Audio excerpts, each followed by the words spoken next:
Good morning, good afternoon, depending on where you're joining us from. Happy to be a part of this event today. We're here to talk this morning with three experts here to discuss the status of North American LNG supply and the lessons for the second wave.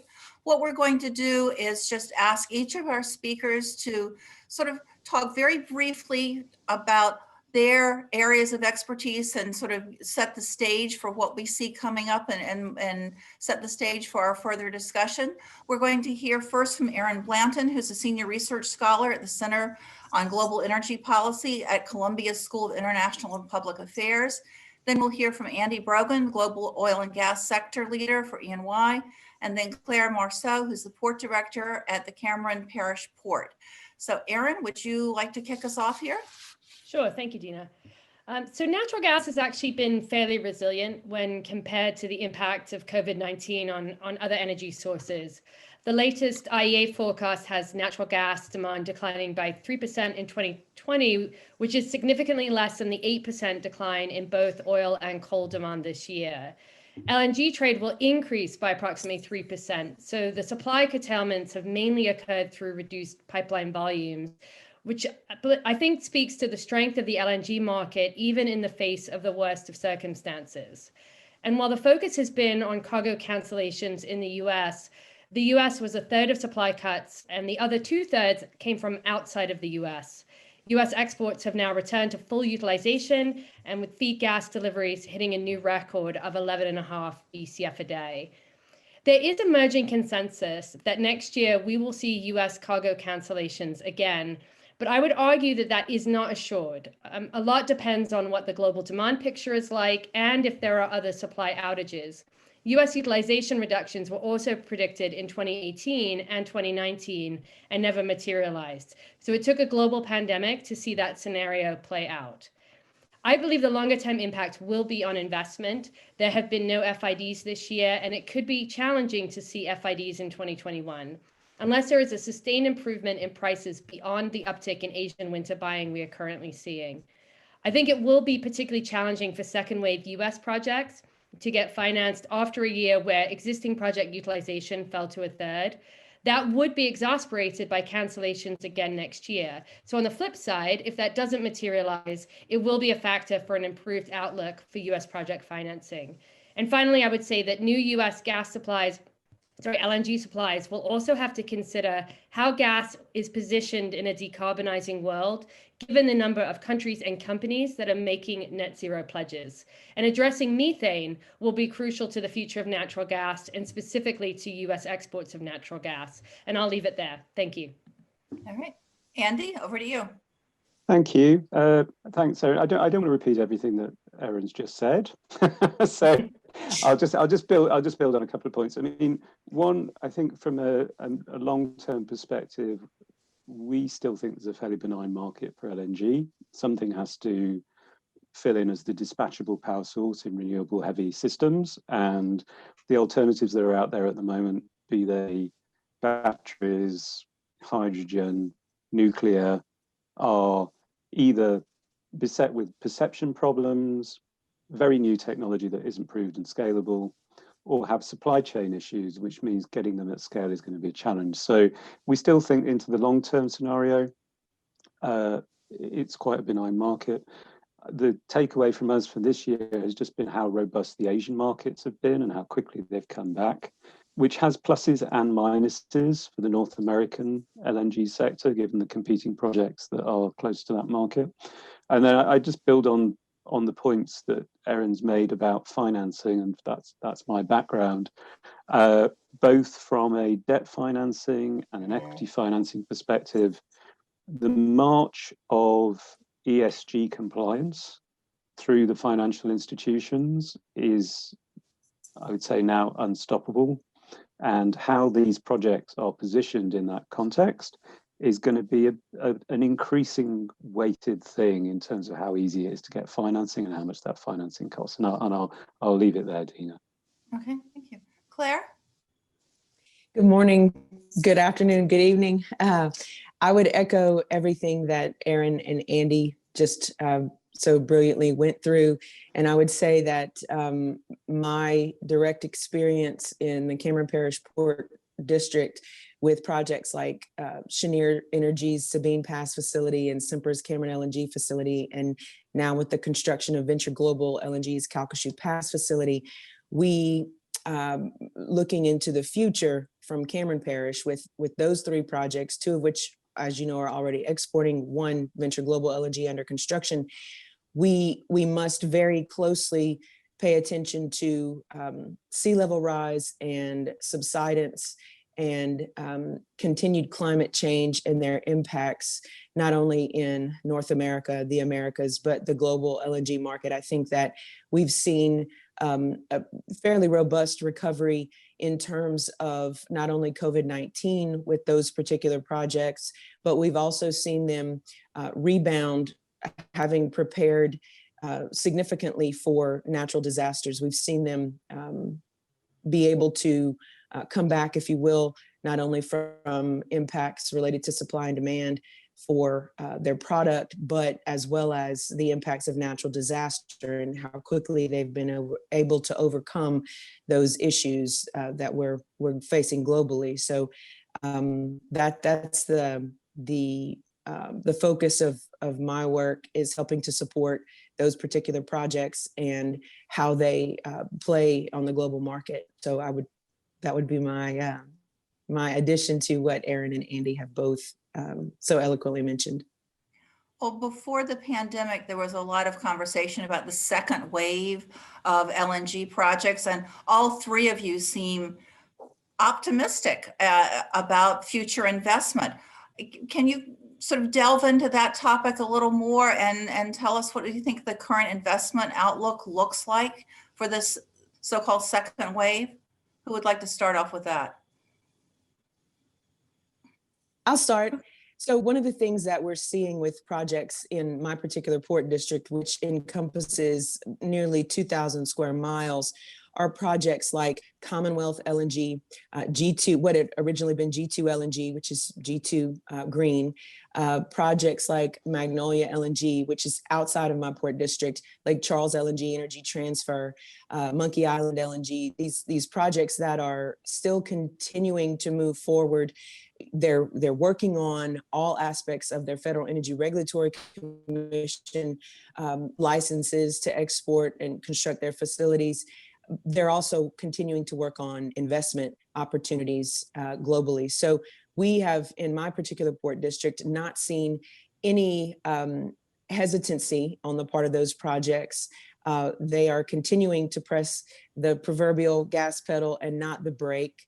And so our port district focuses on whatever we can do, whether it's working with right-of-way access or other necessary components of the FERC permitting process, to make sure that we're doing all we can at the local, regional, state of Louisiana level to see those projects become a reality. So we are not seeing hesitancy on the parts of those projects. They're continuing to move forward, which Erin, is the reason why I'm optimistic. Erin, Andy, would you like to weigh in on this? I mean, I think I would say the two things in terms of US second wave, the two things I would look at are, as I mentioned, if there are cargo cancellations again next year, I think that will be a hurdle to financing, especially coming off after last year's significant amount of cargo cancellations. And then the other would be, I don't think we're guaranteed that we're going to have a significantly better trade relationship with China under the new administration. So that could continue to be a hurdle in terms of getting long-term contracts signed with China. I mean, we haven't seen one since the middle of 2018. So those are two things that I sort of see as potential impediments to the second wave, but I also agree with what Claire's saying, that there still seems to be a lot of momentum in terms of the projects that are under development. So I'd be optimistic with some caution. Mm-hmm. Yeah, I mean, I'd say there's positives and negatives. The East Asian demand recovery, I think, has surprised people in terms of how robust it's been. I think if you'd asked any of us in the summer, we wouldn't have expected it to come up as much as it has. So that's a good thing. However, there are a number of competing supplies that could go into that demand. Now, one of the impacts of the pandemic is about 100 million tonnes a year of capacity has shifted back a couple of years. So that does give a window for projects to come in. So I think you've got the demand there. There is probably a delay in the competing supplies, which is all positive. You've got to access the demand, which is the point around US-China relationships. And it really is China, as that's the big endpoint for demand. And then I think in the medium term, so not for this wave, perhaps for this wave of projects, but going down 2 or 3 years down the road, then I think just how these things are financed and what kind of finance they're compatible with is going to become more an issue as the US markets catch up with the European markets in terms of who wants to invest in hydrocarbons, full stop, even clean hydrocarbons like LNG. Erin, you mentioned the recent election and the possibility here we're going to have a change in administration. It looks like we will have a change in administration with the new Biden administration coming in. In light of that, the changes that we're going to see, are any of you expecting any significant changes in the legal or regulatory landscape or the permitting process here in the US for LNG export facilities? Do you think that the new Biden administration will bring in any new rules and regulations or alter any of the existing regulations? Well, I look at what projects have already received both BERC and the DOE non-FTA, non-free trade agreement approvals. And I believe we have over 26 BCF a day of projects that, not under construction or in existing that are yet in development. So there's a lot that's already been approved, which I think would be challenging in terms of stopping. How would you take back that approval process?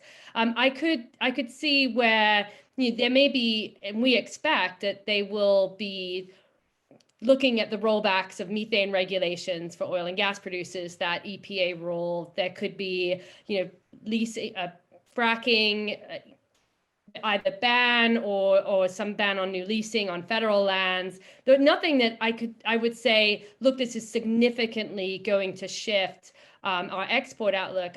I would almost make the argument that perhaps having more of a focus on our methane emissions and putting us back on the stage in terms of climate focus and potentially rejoining, it seems like we absolutely will be rejoining Paris, could be helpful in terms of how US exports are viewed globally. And we saw the news from NG that the French government prevented that deal from happening, and methane emissions were a concern that were raised. So potentially you could see where having more of a focus on getting that environmental impact reduced could be helpful in how US exports are viewed.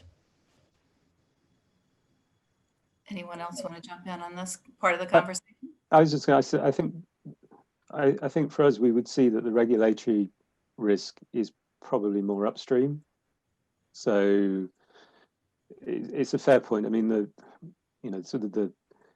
by international standards, the methane emissions that are associated with shale production wouldn't be acceptable in almost all other basins, and it's difficult to see that survives a change in EPA leadership. I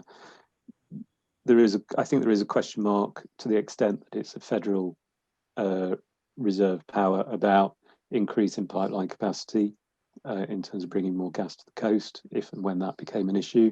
But that's kind of where you see it, unless there was to be a change in the Senate, and then you could see something more ground up in terms of legislation. But even there, you're going to need to build a consensus, and the administration seems to be giving up signals that it's pragmatism and economic recovery first at the moment. Well, I would agree with Erin and Andy, Dena. I would also add that when the current administration announced a relaxing in regulatory related matters, it wasn't an overnight process. I would say to my friends and colleagues who are concerned about, I think the word that Erin used was significant. I don't see any significant restrictions on the horizon. And even if there were, the implementation timeframe of those new, if they're coming, or greater restrictions, take time as well. So I certainly, if it's coming, I certainly don't think that we will see it in the very near future. It will take some time to implement if it is to happen. And there was a mention in this last conversation about methane and what kinds of problems that presents in terms of our ability to sell gas. We saw it recently. It was a problem in France. What do you see that U.S. LNG exporters are going to do to try to reassure markets that this is an acceptable energy source? How do you see that playing out, even in a new administration or just globally? How are we going to address this? Okay, if I go first on that one, then I think it's part of a bigger issue. So the people who are producing upstream, they're very rapidly going to find themselves in an environment where their investors don't find that acceptable any longer. So there's going to be a natural push on the suppliers to start reducing methane emissions. I think the key issue is that not everywhere you go, in certain parts of the world, you're going to see an increasing emphasis on people worrying about how clean, how green the energy is. Europe is probably at the extreme end of that spectrum. In terms of it, in many parts of Europe, it doesn't actually matter how clean the gas is. It's the fact that it's a hydrocarbon full stop that is the issue. But even elsewhere, you're going to begin to see markets that were historically fairly ambivalent about anything other than delivered cost, starting to take notice of that. But I suspect for the cost-sensitive, price-sensitive markets, they'll probably be behind the investors in the upstream producers in terms of trying to push for change from what we can see at the moment.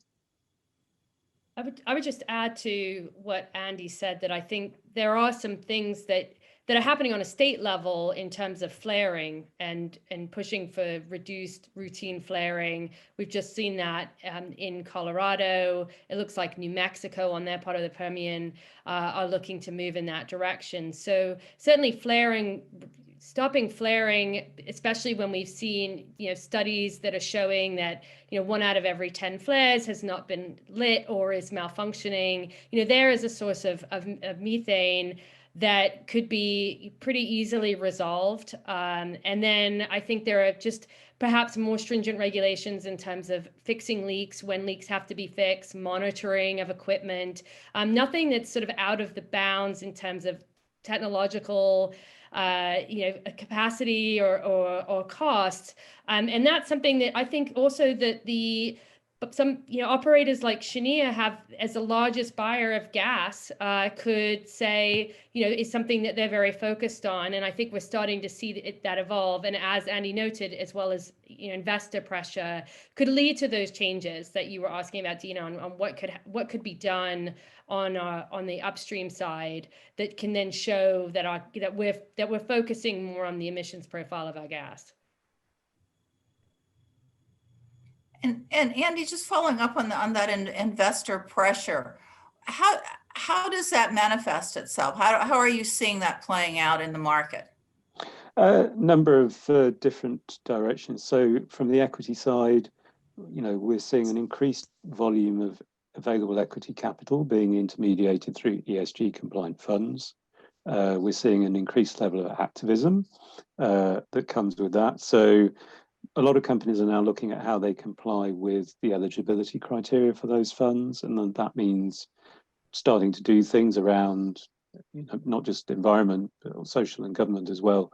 But obviously, carbon reduction is an easy win. And it's the one that the industry really owns. But then I think the other angle to it is from the debt markets and the debt capital. A lot of the banks now are looking at what does their debt portfolio look like from an ESG perspective, and who are they lending money to. So over the next couple of years, we do expect to see more mainstream banks starting to say we're not lending to this particular sector or that particular sector. I don't think it's an issue for gas, because gas is is the clean end of hydrocarbons, but it is going to come with strings around things like decarbonisation, general environmental standards, reduction in methane emissions, reduction in scopes 1, 2, 3 carbon emissions, which everybody is just going to get used to being a fact of life in terms of how you manage your business, and that will wash through everybody in the in the North American ecosystem over the last couple of years. I mean, we've had a bit of a preview, because I'd say the European side of the Atlantic is probably 2 or 3 years ahead in that, but I can tell you from our experience here that once it gets moving quite quickly. And one of the conversations that we've been having here in the US is whether these efforts should be voluntary or whether there should be some regulations imposed to force more compliance or more activism on the methane emissions and things of that sort. How do you all see that playing out? Do you think that a voluntary program is sufficient, or do you think it's going to require some sort of overarching regulations to satisfy investors? I would say, I Go think, on, Erin. so, and then Andy can speak, but I would say investors and I think for the public and for the position certainly of natural gas is seen to be seen again as a bridge fuel and a transition fuel. I do actually believe that regulation is probably what's needed, because there's this thought that with voluntary requirements, the industry is so diverse, there's so many different players and that it's impossible to get unified action on a voluntary basis. So that the only way to really sort of push forward with these measures is to have it be required. And right now, you have this sort of piecemeal state by state level, and that sort of puts you almost at a disadvantage. Feels like it's a bit of a disadvantage to be in a state that's really focused on these, issues versus a state that's allowing, not putting in regulation. So in that sense, I actually think there's probably a pretty strong argument for the industry. It's sort of social license to operate is to have regulations in place. Yeah, I was going to say, as a now rather old-fashioned believer in free market capitalism, generally, I would like the market to provide the solution. However, in this instance, as Erin says, I don't actually think regulations are your enemy. I think in terms of enabling the industry to have standards that it can report against, that's quite a big plus. One of the issues that the industry has at the moment is there is no rule book that you can comply with around a lot of this stuff. There's lots of different independent agencies that set up their own thing. They're not consistent, either within the agencies or across the agencies. And it just makes it very difficult for somebody to say that one's good, that one's bad. I think having a coherent and consistent regulatory framework, especially when you're commingling gas streams from different states that would start from a different regulatory position, would actually be a positive for the exporters in the medium term, even if it would involve some disruption and aggravation in the short term as the regulations were implemented and complied with. Andy, you mentioned a few minutes ago that Europe is ahead of us and these aspects of dealing with emissions and having a more environmentally friendly bent. Can you talk a little bit about that and how that came to be and where Europe is compared to the US? I think a lot of it was driven by initially sort of activism, which has then got a real hearing in the financial community. I would also say that if I was going to be cynical, ESG passive funds can charge higher fees than non-ESG passive funds. So that certainly helped motivate the fund management community to direct some capital in that direction. And I think also you have to remember the European governments and the EU would generally have a more activist stance than the US government or the state governments in terms of environmental legislation and regulations. That's been the case for the last 25 years. So there was a political agenda that this was also leaning into as well. But then I think, you know, we've got to acknowledge that at the end of the chain, one of the big drivers of it is actually the consumers. You know, consumer perceptions over the last, I was going to say 5 years, but particularly the last couple of years, have changed a lot in that now it is a competitive advantage to be able to market your energy as green or as low carbon or no carbon. And most of the energy companies are working out how they position themselves into selling into that market. And I don't just mean retail consumers. I also mean if you're selling to energy intensive industrial consumers, they're now looking at how they score, and they're now looking at how their products are perceived. So we've kind of got this chain going on, and you know, I can see where we were in Europe 5 years ago from the attitude towards that was probably where we were in the US, in Houston, you know, sort of last year, and in New York 2 years ago or something. So you can definitely see the direction of travel. And with COP26 this year, and all the related publicity that'll be around that, you just can't see it slowing down. Claire, we've been talking quite a bit here about the investment environment. How about sort of the physical environment? And you know, in years gone by, we saw quite a bit of damage to the Gulf Coast with hurricanes like Katrina and Rita, but and that's where a lot of our LNG projects are located. What are the project developers in those areas doing now to try to make sure that those investments and those facilities can continue to operate and withstand the storms that are coming, that typically seem to come into that region of the country? You've seen a couple come in this year, as a matter of fact. Yeah, so I was disconnected for a bit, so I hope that you guys can hear me. We've seen projects initially in the Cameron Parish Port District, like Cheniere Energy's import facility, that constructed berm that was able to encompass the facility and protect it from high storm surge. Those particular types of earthen mound, if you will, areas protect the extremely prized facility and the cryogenic portions of the facility. We've seen that those have been designed and constructed to withstand very high storm surge.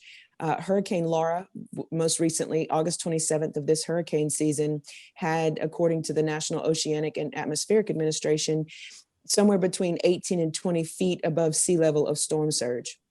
So the facilities in the Cameron Parish Port, Harbor, and Terminal District are constructed with these rings around the facilities that are as high as 32, 34 feet.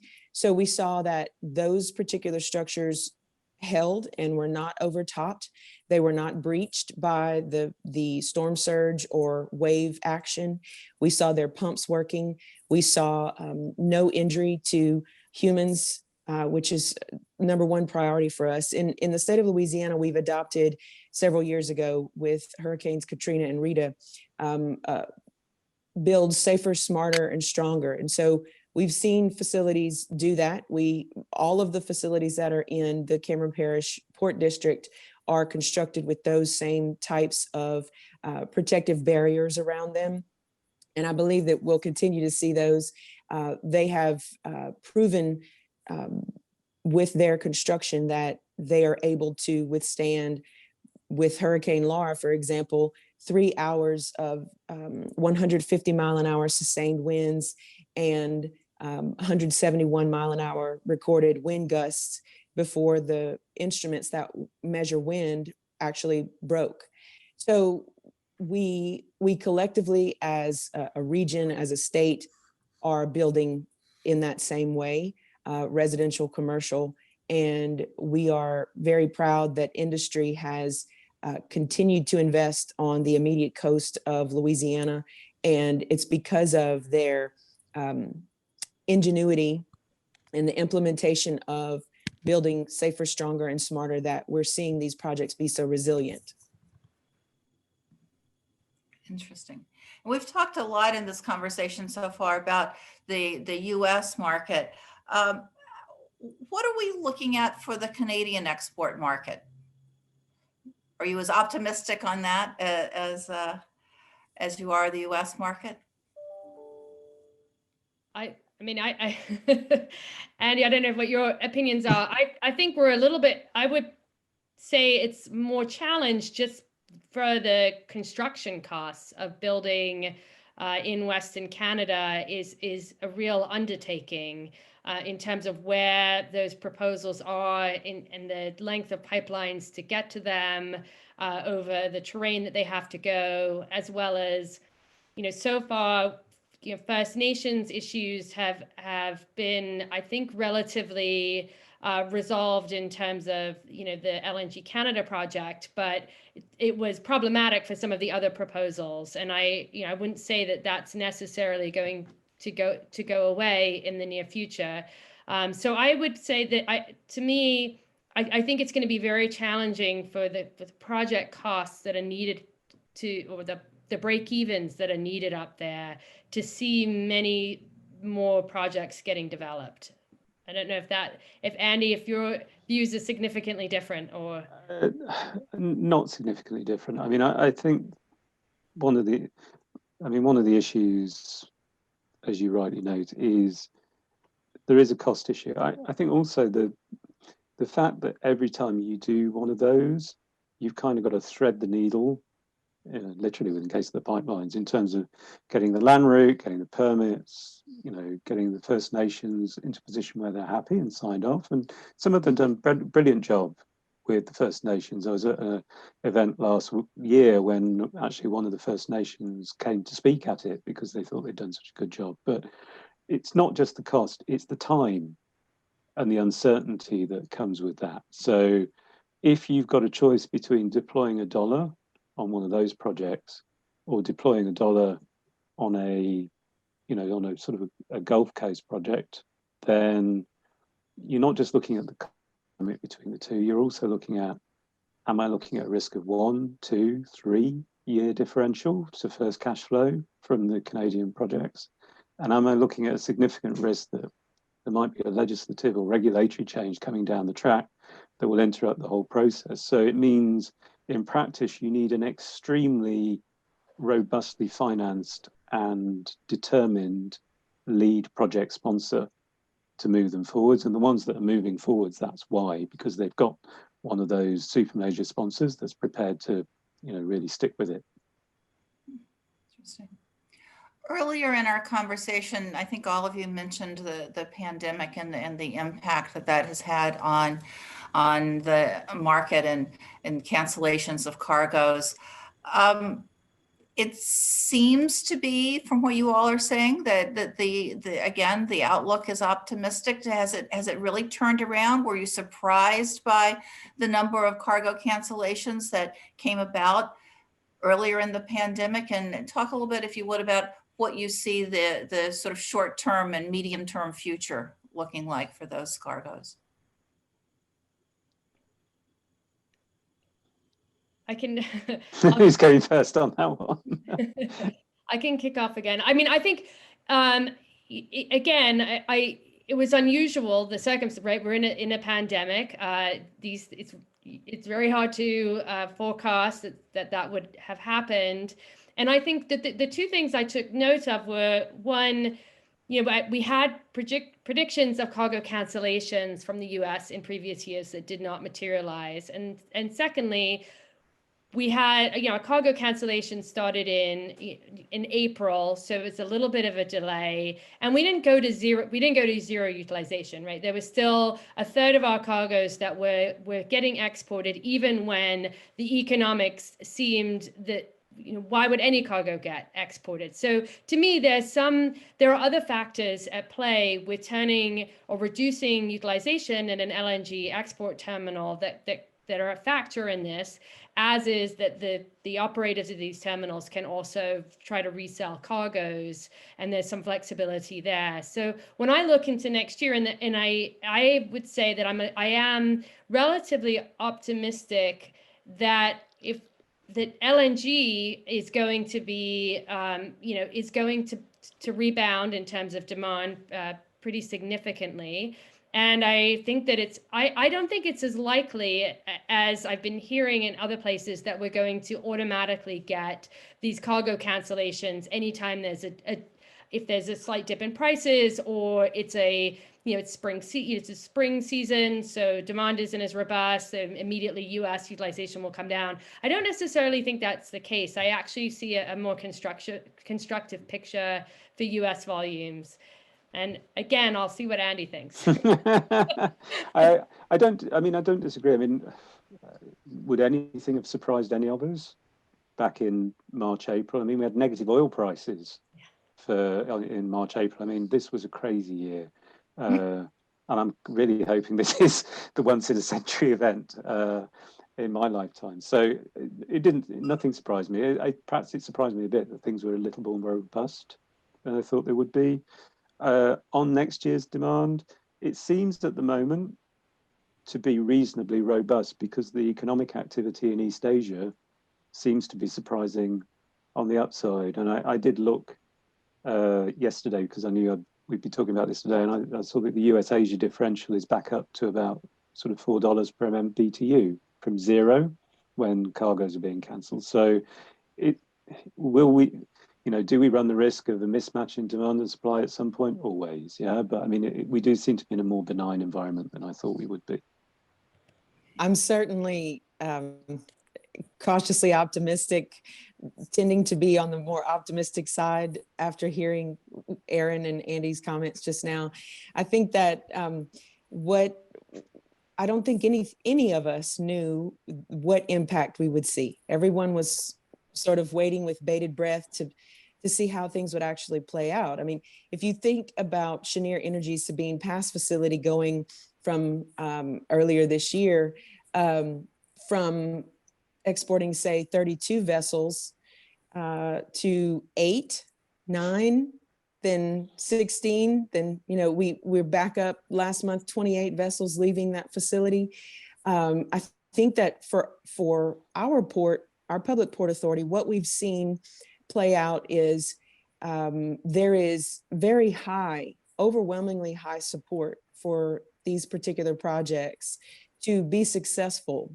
And if we couple what has happened with COVID-19 globally and in Southwest Louisiana, Cameron Parish to be exact, with what happened with the devastation of Hurricanes Laura, followed by Hurricane Delta 4 weeks later, that made landfall 12 miles from where Laura did, we see utter destruction in residential and commercial properties. My home, for example, is a slab of concrete. It was gone. And we see how well these projects have been able to regain, the pendulum swinging the other direction in a positive way. The communities have rallied around these projects. These projects have come into our parish even more as great corporate citizens to help us recover. And that's a mutually beneficial relationship. So, earlier we talked about how Canadian projects are faring. I think that what COVID-19 circumstances and natural disasters have certainly taught us this year is that we must work together, local communities, all sectors of our community, to support projects like the ones that are either already exporting or being constructed in Cameron Parish. It creates a better, more positive outcome for everyone. And we've seen that happen. And so I'm hopeful that all of the other projects in the Americas and globally, quite frankly, are able to benefit from those sorts of relationships with these projects. I mean, ultimately what we're talking about is making people's lives better, all four of us and those who are watching. It's an opportunity to turn sour grapes into a fine wine, to be trite, but we're seeing that actually happen. And investors play a role, local communities play a role, those who do front-end engineering and design, regulatory partners play a role. This is an all hands on deck sort of circumstance that creates a circumstance then where people can heat their homes, where they can cook their food safely. We are seeing particularly in Southwest Louisiana, we're seeing generators being utilized to send power, particularly to where I live, a quarter of a mile from the Gulf of Mexico, where we lost all transmission lines. So while those are being rebuilt by electric contractors from around the country, we are utilizing small scale LNG to fuel very large generators that are supplying us with power. So I think that it's a real full circle moment for us in the Cameron Parish Port District to see those things happening. That is a really good optimistic note to end our discussion on. Thank you, Claire, for finishing off our conversation today. Thank you all for participating in this conversation. Erin, Andy, Claire, appreciate the time and the insights. And with that, we will close this, and hopefully the next conference we will be in person and we can have a glass of that fine wine together, Claire. It's a Thank deal. you all.